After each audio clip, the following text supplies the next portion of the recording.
Etsy news. There's glitches and changes and controversy.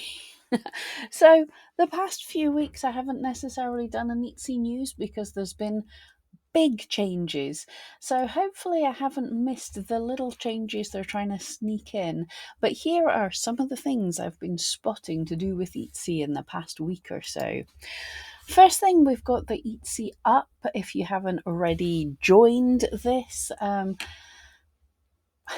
sometimes it's a good event. It's an online live event where Etsy takes you through some things, usually the best way to deal with the holiday season and beyond. It's the 18th of September and you can join in now. Not sure how I feel about this. Well, it's fair enough, but Etsy's doing an Etsy Up sweepstake. Join in and RSVP, I can't talk today, by September the 17th for a chance to win a $1,000 Etsy gift card and $500 Etsy ad cred. Not sure how I feel about sweepstakes. Tell you what, just make the event good enough that we can't miss it. But hey, congratulations for the one person that wins that when they win it. So here's the Etsy Up lineup. Engaging sessions, community collections and bonus. I'm laughing at that because I'm going, those headings were so chosen by AI. More about that later. But anyway, engaging sessions, updates on seller tools, optimizing listings for the holiday season, and more. Now, they're not specifically saying who's talking. Are we getting, I would hope there's going to be discussions about the AI title suggestions. They usually do update us on the big changes they made in the summer, so fingers crossed I will be listening in. Community connections, chat live, swap ideas, and learn from your fellow sellers. We'll see how good that goes. And the reveal for the Etsy Design Award finalists. Again, congratulations to anyone who's done well in that, but I can't say it's something that particularly interests me. And then they have an after show right after Etsy Up. Etsy's trend expert Dana Isom Johnson will join leaders from the Etsy merchandising team and experts like Mary Andrews to share category insights, holiday trends, fresh inventory ideas, and answering your questions live. It's really weird they're classing that as an after show because shouldn't that be part of Etsy Up? Could be interesting. I don't think I've seen the Etsy merchandising team worth having on in the background at least, perhaps. I've done a load of videos on this, but the Etsy title suggestions. Now, there were some interesting factors with this in that we know it was rolling out, and I certainly noticed for about 3 days I had it on the app, and then I finally got it on the browser. And then a couple of days ago, it vanished completely from the browser. I was speculating. I was going to say there was speculation. I think I was doing most of the speculating. I was speculating that either it had been such a nightmare because someone at Etsy hadn't realised that people would look at that, freak out, and change all their titles at once, which can never be a good idea. So I was speculating they had panicked and removed it, or because you're not supposed to see it if Etsy thinks all your titles are fine, so that maybe they'd tweak the algorithm to say the titles were fine, because I'd seen 47 of my listings had title recommendations, and then that went away. But no, last night it came back and it's back to 47, so they haven't changed anything, they just seem to have boo-boos in rolling it out. But I do want to say, people are saying, oh, this will reduce visibility. Everywhere on this, where I've been looking at it, they don't talk about how it's going to affect search. They say update your listing titles to help boost buyer confidence. Updating your titles could help buyers more easily identify what you're selling. So, and you can accept or edit any of our recommendations. So first things first, you don't have to use the AI's recommendations. Top left here, this was from Jessica at eRank. She said she got one of the titles, went to try and publish it, and yeah, the AI suggested title couldn't be published to Etsy because it offered more of the special characters that you're only allowed to have once in your title. So it broke Etsy's rules even before you could publish. Other people are reporting to me they're seeing copyright terms or things that are getting their listings shut down because it's against Etsy rules. So the AI is not understanding what their listing is, and also the AI is not understanding Etsy rules. So I think we can pretty much assume that the AI is also not keyword optimized or anything like that. It's just giving some AI suggestions. So don't freak out and change all your titles. I don't think Etsy's telling us that we have to do that.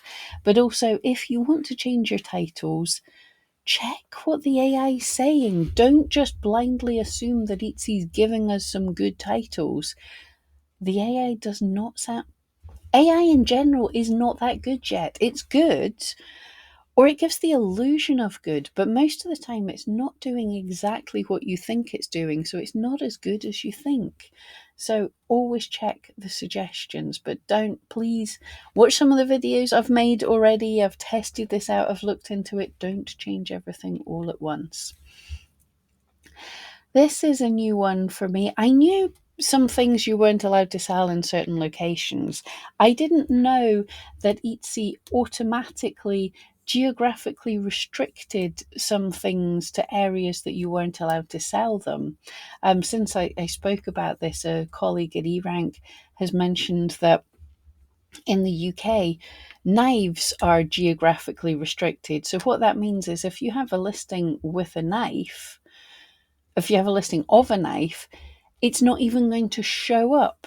As you can see, this here, sorry, your item's unavailable in this region. So it might show up, but it's not going to be available for purchase in your region. The only thing is, Etsy isn't telling you when your listings are restricted. And in my colleague's case, she's from the UK. She was selling a cheese board with a cheese knife on it. That's like not a violent knife, but she wasn't told. Etsy doesn't let us know that your listings are geographically restricted. And I was hearing in the forums now, people are mentioning that they're finding their listings have been incorrectly geographically restricted. I think one thing that somebody mentioned was their item was being tagged by the system as a plant when it was actually a plant pot.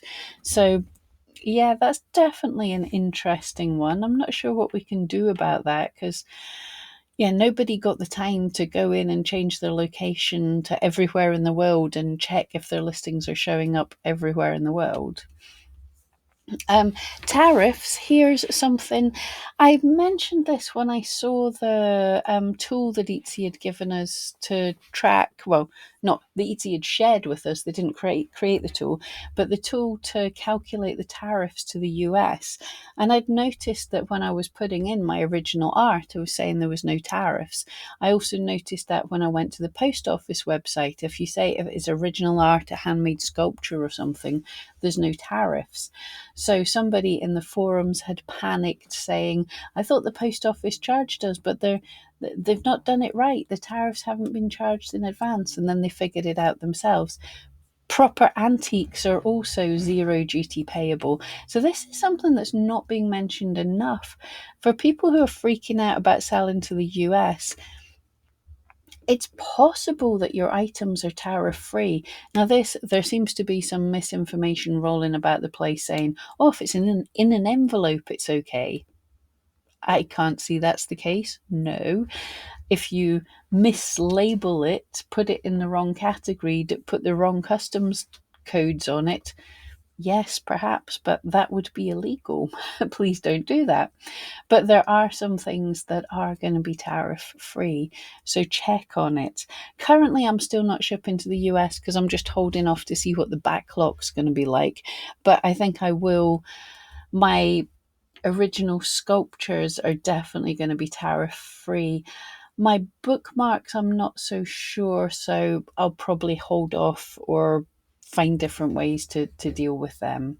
But yeah, just to let you know. Oh yeah, and I forgot that Avery's been illegally charging. Yeah, some couriers are charging for everything. They're not checking, they're just charging. So the UK Post Office, the Royal Mail place, and the tariff calculator from Etsy, they're good places to find out if you really should be paying tariffs for your item. Yeah, this is going as well as a fart in a space suit. Etsy did um, launch a new article. I was going to go over it with you. Let me know if you'd like me to go over this article, but it's just a quick one that Etsy just released a couple of days ago. How Etsy uses AI to support sellers. We're using AI to help save you time, reach more buyers, and grow your business while preserving what makes it uniquely yours. Which is interesting. People are getting a bit mad because obviously this is the first step was the listing title AI suggester thingy, whatever they're calling it. And so people are a bit mad because it's not making it uniquely yours if we're getting AI slop as titles. It's very generic what they're giving us. So there is, as I say, I don't hate AI, and it's a reasonable thing. And Etsy does say in this, and they're making sure to stay everywhere else, optional AI things. But people aren't seeing them as optional. They're freaking out and thinking we have to use these things. So, anyway, as you can imagine, artists everywhere, AI is a contentious issue that people are completely divided on, absolutely love it or absolutely hate it. I'm somewhere in the, I'm in the camp of I find it intriguing. I'm of the age that we've been growing up with computers being exciting things. And I find the premise exciting.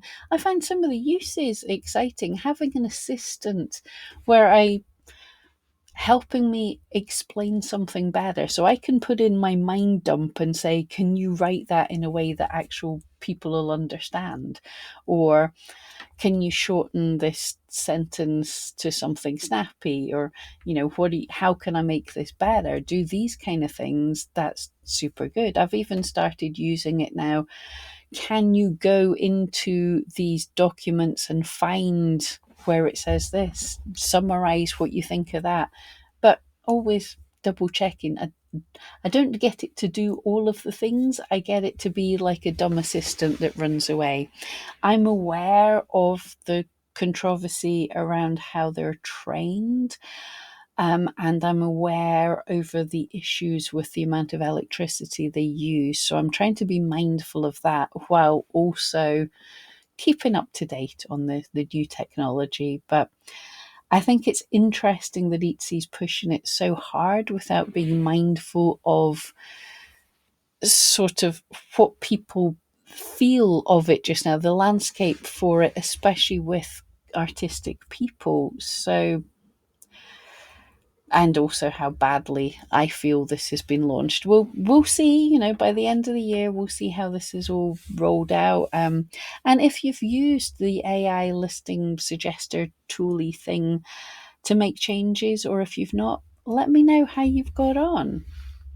It would be nice to be able to gather all of the data because currently people are saying, I used it and my sales have really picked up. Other people are saying, I used it and everything crashed.